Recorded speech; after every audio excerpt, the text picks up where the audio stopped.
Hola, ¿qué tal a todos? Sean bienvenidos a un nuevo video donde únicamente vamos a hablar del Atlas. Ya saben que hay algo separado para otras cosas de Liga MX, incluso Europa, y esto es únicamente para los rojinegros del Atlas.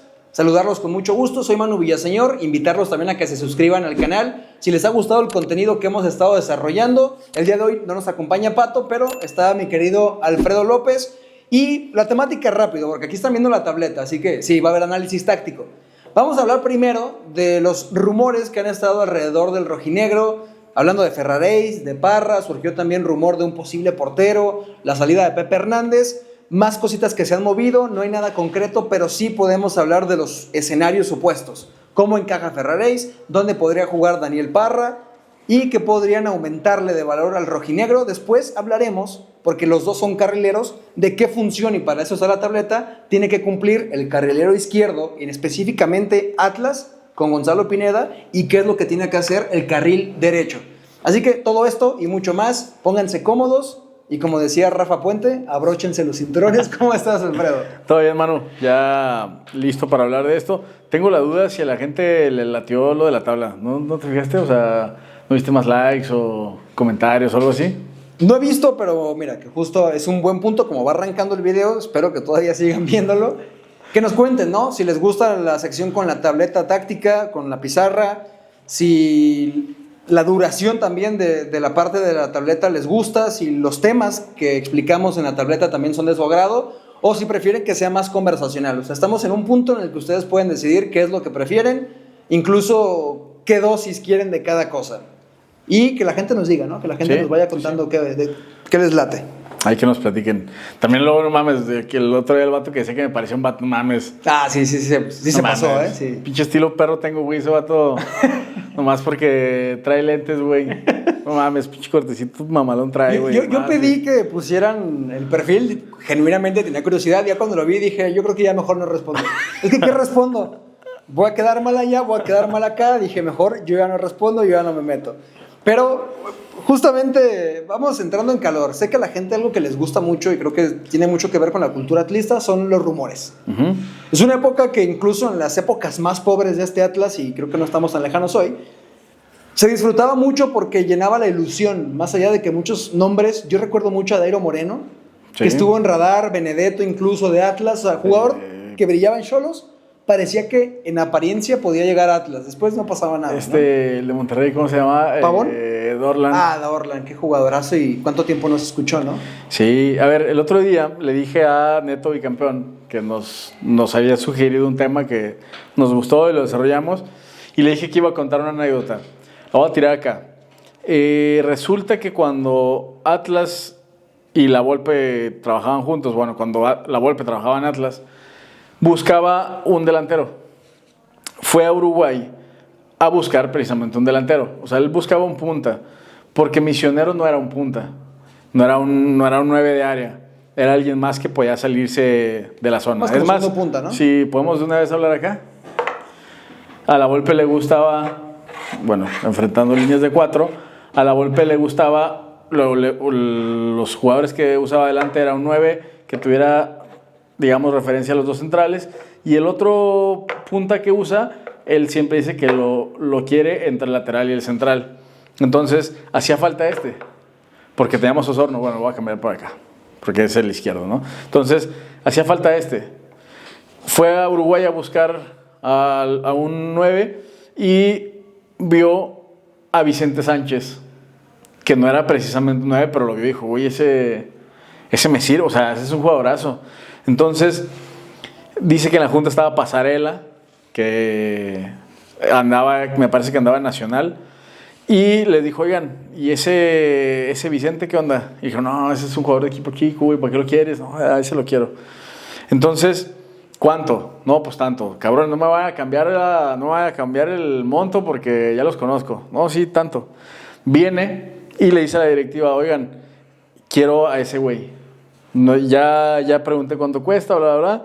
Dijeron, ay, güey, no, es que el dinero, la chingada. Y dice, ok, si es por dinero, yo me organizo. Hizo un fondo con empresarios para traerlo, y cuando estaba resuelto, le dijo a la directiva, hey, hay que traerlo, ya está el tema. Y le dijeron, ay, güey, se me hace que te vas a llevar tajada. ¿O por qué tanta insistencia? ¿O por qué juntas la feria? Y por esa situación no llegó Vicente Sánchez al Atlas. Y hay también los rumores en su momento de, por ejemplo, que no llegó Alexis Sánchez, ¿no? También era un jugador que había sido ofrecido a Atlas. O sea, ha habido muchas situaciones que nos han alejado de muy buenos jugadores que no sé si habrían en el contexto de Atlas brillado tanto, pero... O sea, realmente ha habido siempre nombres muy interesantes y es parte de la rica historia que tiene el rojinegro. Capaz que también es porque estamos loquitos, ¿no? O sea, esta afición es muy metida, conoce también, entonces sabe detalles que otros no conocen y creo que también luego por ahí pueden venir esos rumores que al final puede que no sean ciertos, pero la gente, pues estamos clavados con esto, entonces... Si te dicen Dairo Moreno, Dorlan Pavón, sabes a qué juega, ¿no? E ilusionaba a la gente, sobre todo. Y los nombres que están hoy en la mesa, pues la verdad es que no tiene que ver. El humo creo que se vuelve más realista, por desgracia, pero a la vez también baja las expectativas porque es lo que hoy es Atlas. Me gustaría que fuera diferente la situación, pero los nombres que están ahí son el de Gustavo Ferraréis, carril derecho, y hablamos también de Daniel Parra, carril izquierdo. Son los dos nombres que más han surgido. Creo que el que más genera expectativa es el brasileño, el carril derecho. Sí. Y que hablando de los carriles en específico, creo que hoy más que en otras ocasiones se sabe que eso se necesita. Y todos hablan de esas posiciones, o sea, todos lo saben, incluso hasta Fager, o sea, porque, bueno, dice que no sabe de fútbol, pues. Entonces, todos saben que se necesitan esas posiciones, porque en otros mercados de repente uno dice, no, que un central, no, que un delantero, no, que un volante. En esta ocasión, todos sabemos que se necesitan los carrileros. Totalmente de acuerdo. Y atendiendo a los números de Ferraréis, tenemos acá los radares de Statistics del último año. Y creo que el último año de Ferraréis fue bastante flojo. Llegó a ser un muy buen carril derecho, que incluso yo lo veía en los equipos regios. Después también tiene una lesión, desgraciadamente, de tobillo, una horrible lesión en el Akron contra Guadalajara. Y creo que desde ahí baja un poco el nivel, pero aún así lo retomó. Por el tipo de lesión que tuvo, creo que retomó en un muy buen nivel. Y creo que en Atlas podría dar buenas cosas. Así que estadísticamente, vamos a poner también el radar en su pantalla. Espero que no se nos olvide que lo pongamos, a mí pasarlo. Pero, por ejemplo, ganancia de duelos aéreos, que es la parte superior. Hablamos de que es un jugador muy bueno en duelos aéreos. Y esto es para mí relevante. Sé que más adelante vamos a explicar las funciones de un carril o un carrilero. Pero para mí es muy relevante porque Atlas viene de, sobre todo el partido contra Monterrey, de tener a dos carrileros que no saben cerrar la espalda. Y que buen juego aéreo no es sinónimo de cerrar bien tu espalda, pero sí creo que es un principio de que si tienes recursos por aire, es probable que no te vaya a techar un balón a las espaldas, ¿no? A ver, hay una cuestión en específico con la línea de 5, Manu, que lo vi e incluso tú lo analizabas con Tigres, digamos, en los primeros partidos de Guido, y era que cuando la línea de 5 cierra, y lo he visto ya en varias líneas de 5, hay un problema aquí en esta zona. Y entonces, y ya lo vimos, también a Rivaldo le costó mucho, contra Monterrey vimos horrible algunos partido. Goles muy ojetes por ahí, pero sobre todo los duelos aéreos te quería preguntar si esos también son los ofensivos, porque justamente para preparar el programa vi que Ferraréis varias veces con Puebla cerró acá y metió goles de cabeza. Eso es bueno, ¿eh? Mira, ahora te lo voy a confirmar. Necesito buscar rápido la estadística. ¿Qué más pudiste ver de Ferraréis? El tiro de media distancia, que creo que también es porque es brasilero, ¿no? O sea, tiene técnica, entonces... Tiene yoga bonito en la sangre. Así es. Entonces, creo que Ferraréis puede ser ofensivamente, que ahí tengo dudas, porque los carriles, por lo menos con Gonzalo, no los hemos visto muy ofensivos. Pero creo que también por el perfil, ¿no? De carriles que tiene. Es que, por ejemplo, Flores pensaría que al ser centro delantero tendría algo de olfato ofensivo y pudiera ir mucho más. Y a Flores nunca lo vi llegando a línea de fondo. Que si bien es un centro delantero, posiblemente no tenga ese drible, pero no lo vi llegando a esta zona. A Ferraréis, por ejemplo, también lo vi cerrando con Puebla, buscando alguna zona donde pudiera patear a gol. Y tiene algunos goles incluso de fuera del área. No veo específicamente duelos aéreos ofensivos o defensivos, ¿eh? Pero bueno, vemos que duelos aéreos es un punto fuerte, ¿no? O uno de sus puntos fuertes. A ver, voy a seguir buscando ligeramente para Ver si llegamos a algo de juego aéreo que nos pueda dar un poco más certeza de si son ofensivos, si son defensivos. No, ahora mismo no. Bueno, mientras, igual, si eso se puede encontrar está bien, si no, no hay tanta bronca. Les quiero platicar algo que vi sobre todo de González en el último partido contra Chivas, y era el tema de venir a esta zona. Cuando el interior viene a esta zona, que el programa anterior hablábamos de cómo darle mejores o pelotas con mejor calidad a Yuka, si González tira una diagonal hacia acá, Yuka puede tirar, o sea que lo básico o lo esencial de una diagonal es que si el delantero, bueno, si el volante se la tira hacia el delantero vaya hacia el otro lado para que pueda abrirle un espacio que pueda golpear, o pues que se aleje de la zona para que pueda ser opción de un pase aquí, ¿no? Un pase filtrado. Entonces, si esto sucede, si González viene a esta zona, Ferraréis claramente puede venir a cubrir acá. En ese programa, en el de las mejores pelotas a Yuka, esto es parte esencial, porque si esto sucede, Manu, obligas a que el otro tenga que defender con 5 si tú atacas con 4, porque el 9 debe tener siempre la referencia de los centrales. Sí. Si esto no sucede, significa que este está quedando mano a mano con alguien. Y ahí era donde te decía, creo que Yuka mano a mano es muy fuerte. Sí. Sí, completamente de acuerdo. A ver, lo de Ferraréis también, solamente para cerrar rápido el análisis estadístico de lo que le puede dar Atlas. En su último año, insisto, eso también es, si retoma un mejor nivel, le puede dar mucho más de lo que aparenta lo que hizo en Puebla. Pero su ganancia de duelos defensivos está apenas dentro del promedio para un carril lateral. Acciones defensivas dentro del promedio, recuperaciones en promedio, pases precisos en volumen, no en efectividad, tiene pocos. O sea, no es un jugador que se haya involucrado tanto con pases precisos en Puebla, en comparativa con otros. Esto es importante. Sí. El radar es comparativo con otros jugadores de la Liga MX en la misma posición. Después, en pases precisos al tercio final, progresivos, pases largos, está debajo del promedio. Y su precisión de pases sí es muy baja, 76%. Creo que en una buena media, arriba del 80% es algo realmente considerable, aunque aquí también hay que medir, ¿no? O sea, ¿qué tanto riesgo corre Ferraréis con los pases que tiene? No es lo mismo un central que busca progresar en todas, a un jugador que puede perderte pases laterales. O sea, hablamos de dos clases de pases. Asistencias a tiros, apenas por encima del promedio. Centros precisos, muy, muy bajos.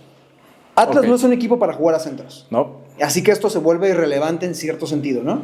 Sí, me gustaría también ver a lo mejor un mapa de calor para ver qué zonas pisa. ¿Lo haremos? Y ser más preciso en esto que quiero decir. Mientras lo buscas, dijiste dos cosas. Los duelos defensivos y los pases. Me quiero centrar en esas dos situaciones. ¿Qué pasa con Ferraréis? Si hablamos de duelos defensivos, ¿y cómo creo que Atlas debería defender? Cuando defiende, Mudo lo hace. Mudo viene muchas veces a esta zona. No siempre, pero viene a esta zona. Y González, por lo menos con Chivas, lo hizo. ¿Qué pasa cuando el equipo puede ocupar su zona defensiva así? Quien venga con digamos con un extremo, si el equipo rival está jugando con un extremo, o un 4-2-3-1 que hoy está de moda, si viene acá la pelota, quien tiene que saltar aquí es el volante. Que sería, por ejemplo, González, ¿no? Que sería González. Mientras eso suceda, estamos bien. O sea, mientras Ferraréis no salte. Saltaría Ferraréis en caso de que el lateral pase. Pero entonces ahí estamos bien cubiertos. Porque con la línea de 5 te da la posibilidad de que puedas hacer un 2 contra 1 acá en caso de que la pelota la tenga y como tienes 5, sin problema puedes cerrar. Que esta cosa no se la vi a Rivaldo o lo hizo mal, y no sé si Parra sea mejor defensivamente para que pueda hacer esto. Porque también Rivaldo puede ser sin problema. Sí, donde ha jugado Mudo, ¿no? Torneo anterior, no, o sea, cuando todavía estaba Beñat, no el primero de Gonzalo, Rivaldo muchas veces en esta zona fue muy peligroso. Entonces también podríamos desocupar a Rivaldo aquí, que juega acá, y si Parra puede hacer esto, creo yo que defensivamente es una ganancia sustancial. Que fue uno de los graves problemas de Atlas, ¿no? El tema defensivo. Sí. Pero justo ahora tenemos la gráfica de los duelos aéreos y en la zona como tal tiene, por ejemplo, 11 sobre carril central derecho, O sea, carril interior derecho, que es el que está en color dorado. Esto quiere decir que la mayoría de los balones que ganó Ferraréis en duelos aéreos fueron acá. Esto es en cierre defensivo. Ese es el cierre y nos dolió. En ataque a segundo poste tiene 3 balones. O sea, cuando llegó a desplegar allá, 3 duelos aéreos ganados. Tiene algunos otros duelos ganados ya sobre el carril. Manu, en Achique, si estamos acá, o sea, si el equipo presiona. En este cuadrante tiene 5. Aquí. Acá tiene 2, aquí tiene 3. Igual vamos a poner la gráfica en la pantalla, pero digamos, esta es donde más ganancia de duelos tiene. Ya después en carril interior, aquí y en este cuadrante, que es una buena parte del borde del área, aquí nada más tiene 1. Aquí tiene ninguno. Este también pensaría que es importante en el cierre cuando la jugada viene de acá. Que normalmente creo que el comportamiento lo va a llevar a hundirse, ¿no? O sea, muchas veces esta zona, cuando ya estás en un desborde de un extremo, digamos, por acá en esta zona, no voy a arribar con todos los jugadores del rival, pero cuando estás acá y tu carrilero ya está ocupado en esta marca y tu central, digamos, está cercano, digo, los pongo al revés pensando en que la jugada viene hasta acá, ¿no? Sí. Y están defendiendo. Y suponiendo que tenemos algo así, creo que normalmente, o sea, si llegas al desborde, muchos de los jugadores, y vi el comportamiento en Atlas, se meten completamente. O sea, Atlas creo que tiende a replegar demasiado. Entonces, te cubres de una llegada a segundo poste acá, pero normalmente este borde notaba que le queda... Bueno, Rocha incluso se mete demasiado, incluso a una especie de línea de 6. Sí. Pero a Jeremy normalmente lo vi ocuparse de esta zona. O sea, el borde, no necesariamente aquí o acá, sino el borde de una forma indiscriminada donde había, creo que un hombre libre. Pero Ferraréis creo que en caso de llegar o Parra por el costado izquierdo va a ser mucho más de cerrar a segundo poste dentro del área. Eso se tiene que cuidar. O sea, creo que y depende del rival más que de ti, ¿no? Sí. Pero sí es algo que los laterales o el lateral volante de una línea de 5 debe de cuidar. Sí. Y que no lo vimos en Atlas últimamente. Entonces, si tiene algunos duelos ahí, me parece bien. Ahora, no sé si son pocos. Pero si hay, qué bueno que haya. Sí son pocos, pero hablábamos de que en cuestión de porcentaje era una buena ganancia de duelos aéreos. Hablábamos de arriba del 60%, entonces creo que eso habla bastante bien. Digo, ahora mismo tengo un poco de problema de conexión para ver el mapa de calor, que es otra cosa que nos interesa bastante. Y sobre todo el mapa de calor me llevaba a la siguiente idea. Les decía, una era la zona en la que puede defender, ¿no? Los duelos aéreos que puede ganar. La otra es que no me interesa tanto, a mí, ¿no? Igual a Gonzalo sí, pero a mí no me interesa tanto que él sea el encargado de distribuir las pelotas. Por eso no me interesa tanto que tenga un volumen alto de pases. ¿Por qué? Porque muchas veces el carril debe... Aquí tenemos rápidamente el mapa de calor, mira. O sea, es un jugador que te recorre todo el carril. Sí, y lo vemos adelante de la media cancha, vemos un volumen importante, ¿no? Y que se mantiene pegado al carril también, o sea, no interioriza. Sí, y justamente eso lo hemos hablado también varias veces, Manu, el tema de la amplitud. Si se enfrenta Atlas a un equipo que juega con 4, ya lo dijimos, el tema de cómo se tienen que ocupar los espacios, ¿no? Pero generalmente Atlas termina con una especie de 3 puntas, que es Yuca, que es Mudo y que acá vimos a González o que vimos a Del Prete. Pero si este jugador rebasa la mitad de la cancha, ya es tema por lo menos para que este esté perfilado en caso de que pueda ser opción. Y el fútbol también se juega sin pelota. O sea, muchas veces se juega más. La mayor parte del tiempo y la mayor parte de los jugadores lo juegan sin balón. Y es más, acabo de ver una entrevista de Domenech Torrent, donde decía, cuida tu posición, porque si cuidas la posición y estás donde tienes que estar, es más probable que te llegue el balón.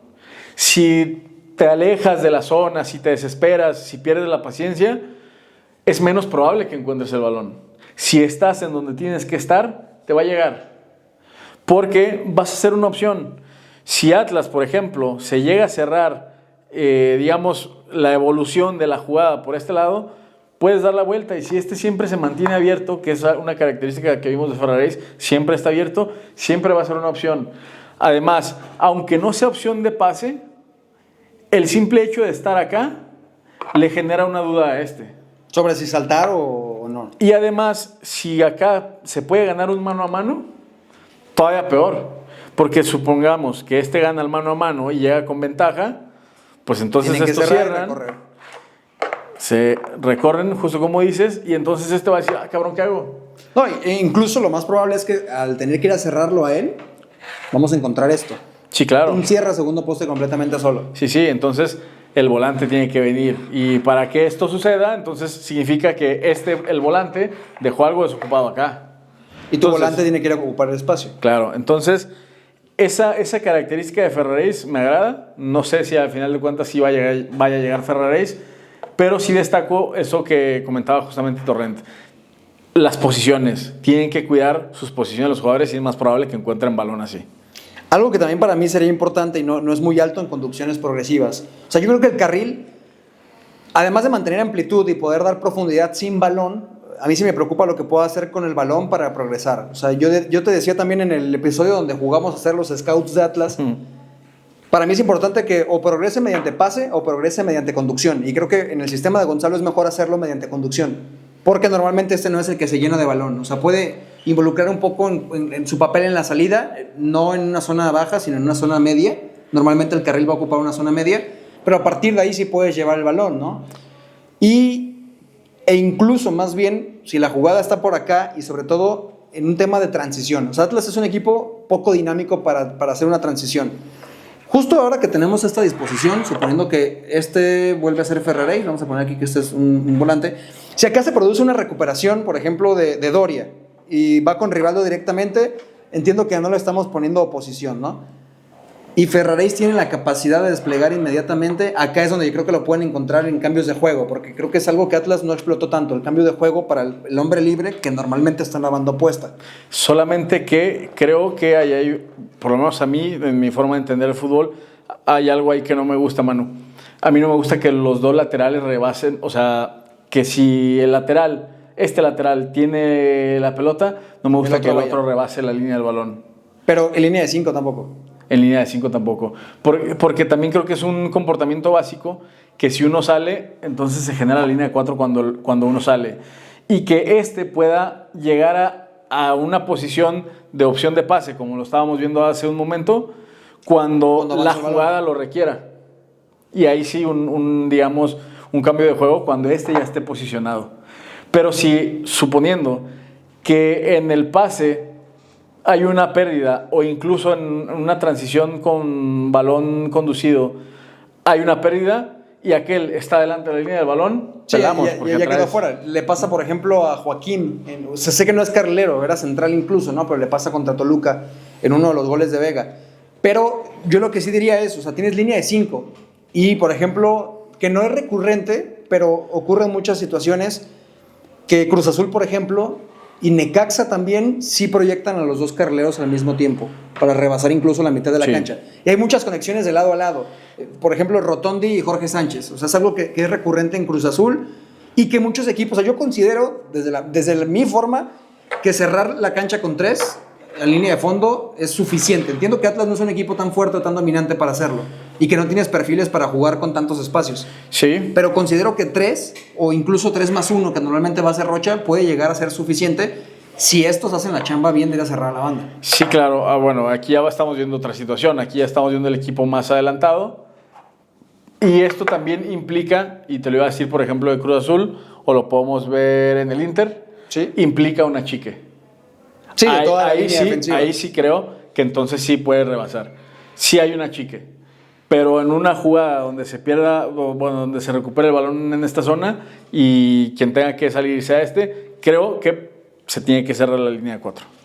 Aunque también, o sea, acá lo que yo propondría es, otra vez bajo esta circunstancia es, ahora sí voy a retroceder un poco más para usar, por ejemplo, a Rocha y a Jeremy. Si la recuperación viene por acá, normalmente Jeremy va a adelantarse, Rocha no tanto, Rocha va a permanecer como una opción cercana, ¿no? Incluso el central va a estar por acá.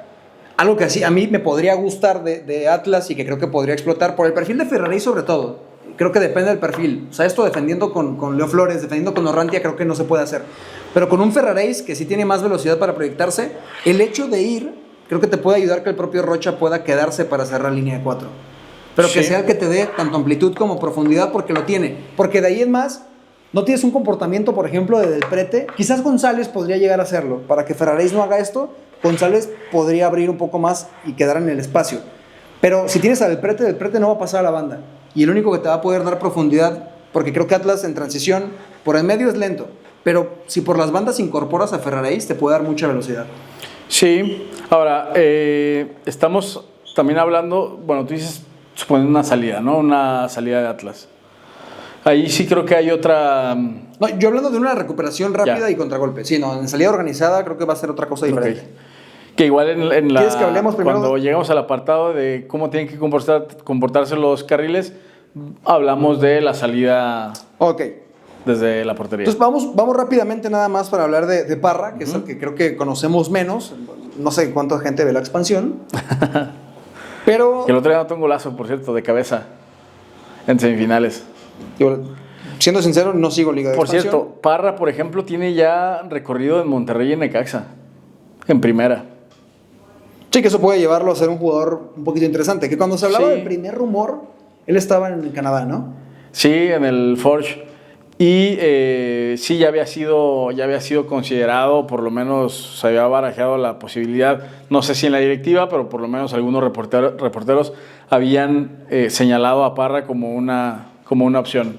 Mira, ahí va su radar rápidamente para que lo puedan ver en pantalla y lo más significativo. Esto es en comparativa con otros laterales en expansión. O sea, es diferente que en Liga MX. O sea, siempre el contexto importa. Muy fuerte o top incluso en conducciones progresivas. Es alguien que puede llevar la pelota. Nos gusta. En pases recibidos también es altísimo. Quiere decir que se involucra mucho con el balón. No necesariamente en salida, pero se involucra mucho con balón. Pases recibidos, ¿verdad? Pases recibidos. Pocas pérdidas de balón. Después, en duelos aéreos, aparece dentro del promedio, ganancia de duelos defensivos, acciones defensivas y recuperaciones dentro del promedio. No son jugadores que van a salir y a recuperar en esta zona cuando tengan un mano a mano. Después, en pases precisos está bastante alto. Esto me habla de asociación, pero creo que en pase corto, porque después, pases precisos al tercio final, está apenas encima del promedio. Progresivos, o sea, los progresivos son los pases que nos ayudan a avanzar. Son muy, muy pocos. Pases largos, precisos, está no solamente inferior al promedio, está muy pobre. Buena precisión de pase, por ejemplo, de 85% a diferencia de Ferraréis. Buenas asistencias a tiros, no tantos centros precisos y una poca ganancia de duelos ofensivos. Es decir, no es un jugador que vaya a ganar mucho mano a mano, pero sí te puede llevar la pelota. Ok, me gusta. Y cumple al defender, o sea, está dentro del promedio. De expansión, pero está dentro del promedio. Bueno, eso también es un tema importante, ¿no? Que sea de expansión o que lo estamos comparando con gente de expansión. Pero las características me agradan porque Atlas no es un equipo de mandar centros, Yuca no es un centro delantero de rematar de cabeza. Creo que mandó un gol este torneo de cabeza, pero me parece más técnica que... Sí. Y se mostró fuerte en algunas jugadas, por ejemplo, la tajada de Rangel en el Clásico, es un gran cabezazo de Yuca, pero como una generalidad, Yuca no busca el cabezazo. O sea, tiene la técnica, sí, pero no lo busca. Ok, estamos ya preparados para hablar de la salida con balón de Atlas y qué es lo que debería suceder en la salida y sobre todo qué debería suceder con los carrileros, que son las posiciones que Atlas está buscando, las más necesitadas. Ahora sí estamos listos, Alfredo.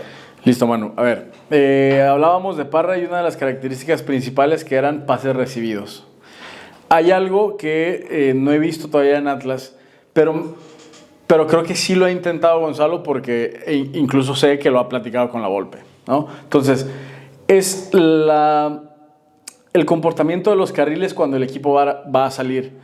Los carriles, el lateral volante, fácilmente puede venir a ocupar esta zona cuando el balón está ya con Camilo y estos pueden abrir los centrales. Entonces, ¿qué sucede? Que los carriles se convierten en otros volantes. Igual, como salimos por derecha, bueno, Atlas principalmente sale por derecha. ¿Qué sucede si Parra viene a estirar acá? Y también está estirado Ferraréis, si es el caso. Que se ve chiquito, pero de la mitad para allá hay 35 metros y de la mitad para acá hay otros 35 metros. No es chiquito, es demasiado espacio. Ahora, todavía peor si se está jugando con el 4-2-3-1, porque entonces, ¿quién salta para allá? ¿Salta el punta o salta el media punta o va al volante? Si va al volante, todavía, o sea, es un error del rival, porque entonces te deja a este que pueda recibir, o si viene este, también puede recibir acá.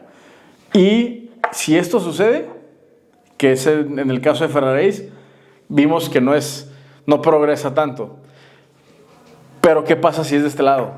Ferrari sí sabemos que ocupa esta zona. ¿Qué pasa si es de este lado? Este sí recibe mucho, ¿no? Era de los top. Si la salida es por el otro lado, que creo que sin problema puede ser con Doria, si este salta, sucede lo mismo. Y este sí recibe y progresa, ¿no? Sí progresa, ¿no? Sí, también progresa. Ok. Si este recibe y progresa, acá, si el volante viene, te digo, es un error. Quien tiene que venir es uno de estos dos. Porque si el volante viene, entonces empieza a dejar espacios que puede ocupar tanto el volante, Jeremy, o que puede ocupar Parra, ¿no? Que puede ser opción de pase. Entonces, si esto sucede, aquí el otro equipo ya está en desventaja. Sí, ya la banda ya la tiene perdida. Porque volvemos al concepto de que el 9 toma 2, ¿no? Y entonces este está mano a mano acá. Y y todavía peor si Ferrari avanza un poco. Entonces, el comportamiento de los carriles, que era lo que yo te decía hace rato, en una transición de recuperación, a mí no me gusta que el carril del otro lado supere la línea del balón. Pero es distinto cuando ya avanza. Y si avanza, ya el equipo rival cierra. Pero hablamos, o lo que decíamos hace un momento, el lateral siempre va a tener la duda de qué sucede en caso de que, por ejemplo, lance a un mano a mano y Mudo pueda ganar. O en el caso de que sea Rivaldo, que creo que tiene más posibilidades de hacerlo. O en caso de que toquen con Mudo y Mudo pueda ir hacia adentro y entonces pase para acá. Entonces, el tema de la amplitud ya lo estamos viendo, que por ejemplo América lo hace mucho, atacar con 5. El tema de la amplitud ya genera un montón de dudas para una línea de 4. Entonces, yo creo que los carriles deben de entender eso. Creo que Pineda busca esto en los carriles, ¿no? En la salida. Sí, y entonces, pues eso nos genera un montón de posibilidades, Manu, que no hemos visto porque ni Flores, ni el Charal y alguien más jugó ahí. ¿Y de que él no podían hacer. Por ejemplo, y de que él perdió un montón de pelotas aquí. O sea, es como, güey, ¿qué estás haciendo ahí? Otra cosa, por ejemplo, Vallarta, a mí no me gustaba o no me gusta de carril porque también tiende a cerrar mucho. Es como, no, güey, vente acá. O sea, no importa que no agarres la bola. Haces más estando pegado a la banda que cuando conduces al interior. Que es claro, que cuando conduces, porque además tampoco no es muy bueno gambeteando, ¿no? No, o sea, no termina bien las jugadas. Entonces, los carriles cuando tienen amplitud, o los extremos, también funciona, pero Atlas no juega con extremos. Tener las dos opciones bien abiertas siempre va a generar un montón de dudas, aunque no jueguen, mano. Además, también la parte importante de todo esto es la pretensión de Atlas, y yo recuerdo que es cuando llega Brunati, decían, vamos a jugar mucho por el interior. O sea, el equipo se está reforzando por dentro. Llegó en su momento, bueno, a ver, Yuka no fue un refuerzo esta temporada, pero Yuka era importante. Mudo empezó a jugar acá, y entonces llegó Del Prete, y llegó González, que puede jugarte aquí o acá. Tienes a Jeremy, que tiene una gran capacidad para jugar por dentro. Rocha, ni qué decirlo, la capacidad de distribución que tiene. El tema es que si no tenías amplitud y no tenías profundidad con los carrileros, porque algo que le pasaba mucho a Gonzalo Pineda, al Atlas de Gonzalo Pineda en las primeras jornadas, entonces el rival no tenía para nada que abrirse. O sea, no encontrabas esta cantidad de espacios que pueden atacar cuando te emparejas en línea de 4. O sea, a mí algo que me encanta es que, y sucede mucho, por ejemplo, con Cruz Azul y América en sus enfrentamientos. Si tienes línea de 4 o tienes línea de 5, lo mismo me da. El hecho de que tengas a los carriles tan altos te permite también que generes la duda. O sea, en un mano a mano generas la duda. Y tu extremo entonces, y lo hace, por ejemplo, lo hizo bien Dávila, y algo que le duele mucho a Cruz Azul es defender el costado de Jorge Sánchez y Dita, es que esté amenazando todo el tiempo aquí. O sea, que te esté amenazando el espacio entre carril y lateral, o incluso, que algunos lo hacen también peor, entre dos centrales. Y creo que si Atlas tiene a los carrileros acá, igual está muy sencillo, ¿no? No necesitas tampoco defenderte en amplitud, cierras todo y no pasas. Y algo que creo que le pasaba al Atlas, y le pasó mucho al Atlas en las primeras jornadas. ¿Por qué? Porque los carrileros, aunque quieras un juego interior, los carrileros son fundamentales, como lo decías, incluso desde la posición, no tanto con el balón, sino desde la posición, para mantener alguna preocupación acá y no descuidar tanto los costados. Entonces es muy importante el comportamiento. Ahora, hay otro escenario que me gustaría que revisemos en salida, y creo que ya, para no extendernos tanto, y espero que a la gente le siga resultando atractivo ver la tableta. Vamos a ponernos en una situación de enfrentar a un 5-2-3, mano a mano. Ok. La presión del 5-2-3 normalmente va a estar así, ¿no? ¿Estamos de acuerdo? Sí.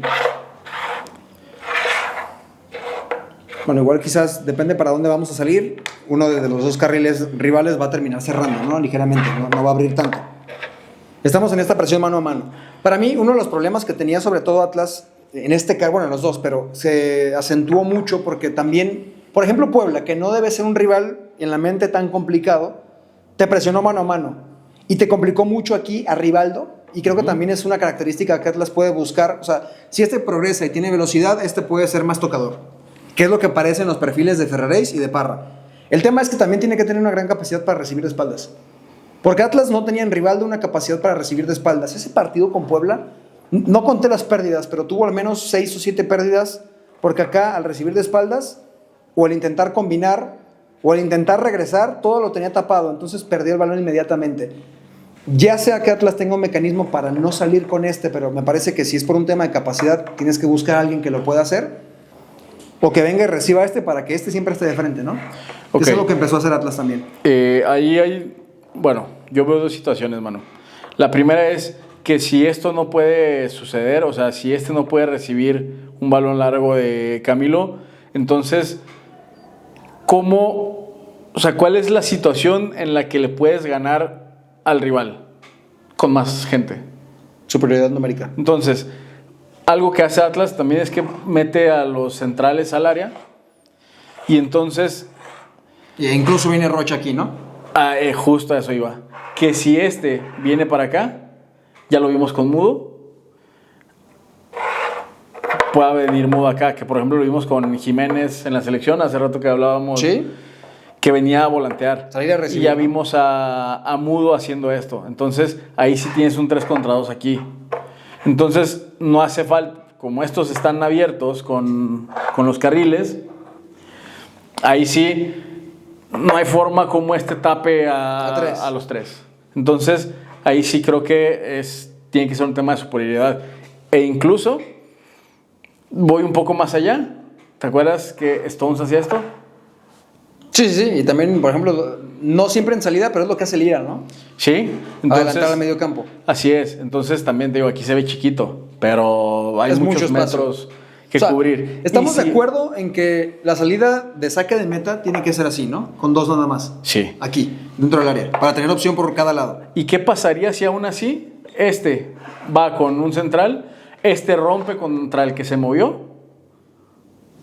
Que entonces alguien va a quedar mano a mano, desocupado. O sea, donde se muevan, alguien va a quedar mano a mano. Entonces ahí sí creo que puede saltar. Pero esto no va a pasar. O sea, no creo que vaya un equipo que te presione así.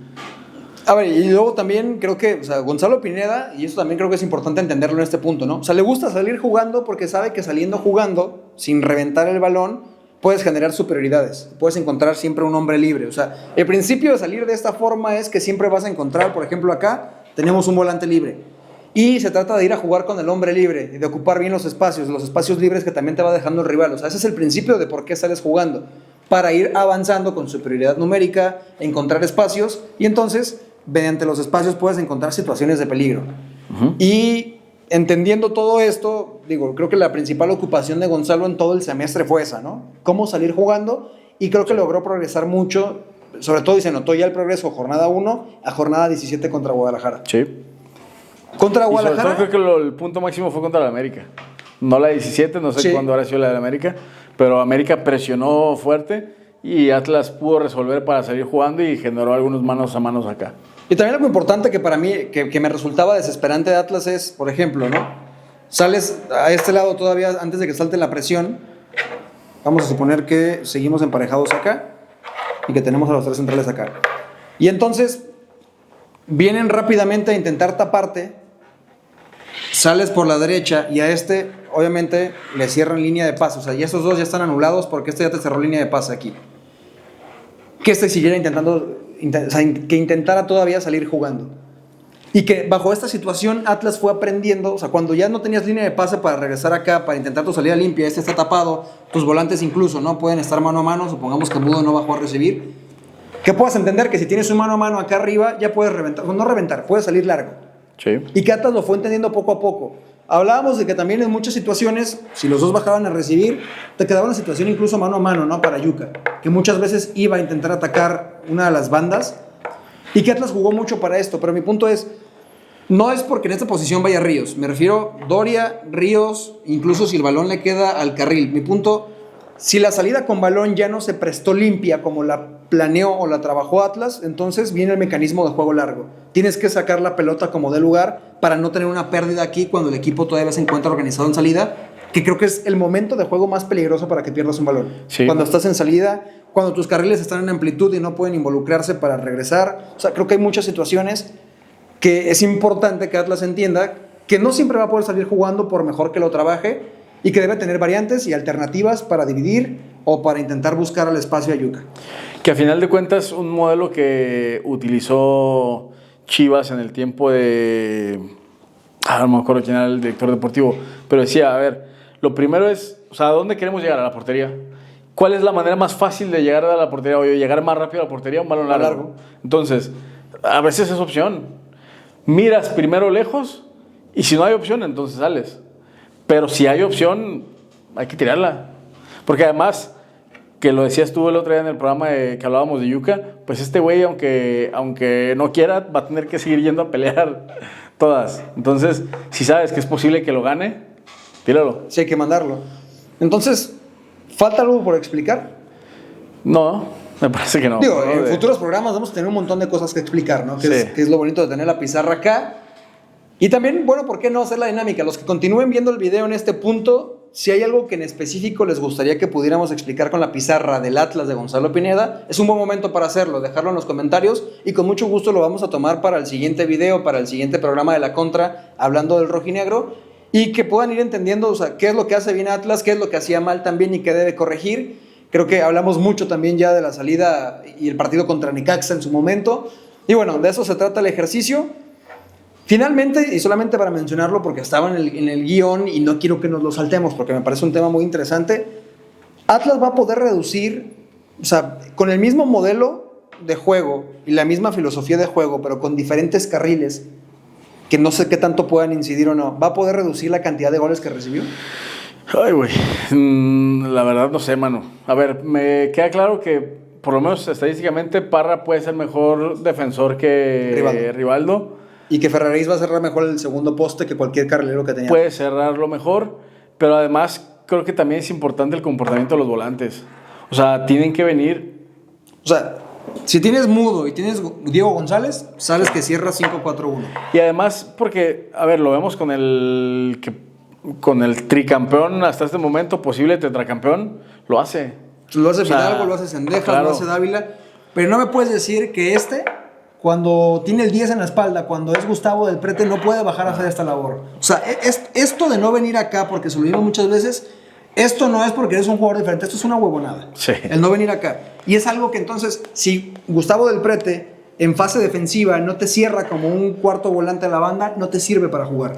Aunque me digas que acá está en su mejor nivel y es muy lúcido y es un jugador diferente, si no trabaja aquí hoy en el fútbol moderno, y sobre todo porque no eres una plantilla superior a las demás, no sirve. Es correcto. Y además, si este no viene acá, el 2 contra 1 que se genera ya no importa. Porque si este no viene, entonces viene el lateral y ya no es 2 contra 1. Es 2 contra 2. Entonces, este tiene que venir sí o sí para que se cumpla la condición del 2 contra 1. Así que bueno, ahí está, creo que una buena explicación de todo. Con esto estamos llegando ya al final del video. Espero que les haya gustado, que nos ayuden a compartirlo con algún otro amigo rojinegro que aún no haya visto los episodios de La Contra, aquel al que le quieran dejar algo, enseñar algo. Y también, como siempre, los leemos en comentarios. Muchísimas gracias, mi querido Alfredo. Salud, Manu. Y como siempre, 1000 veces, arriba el Atlas.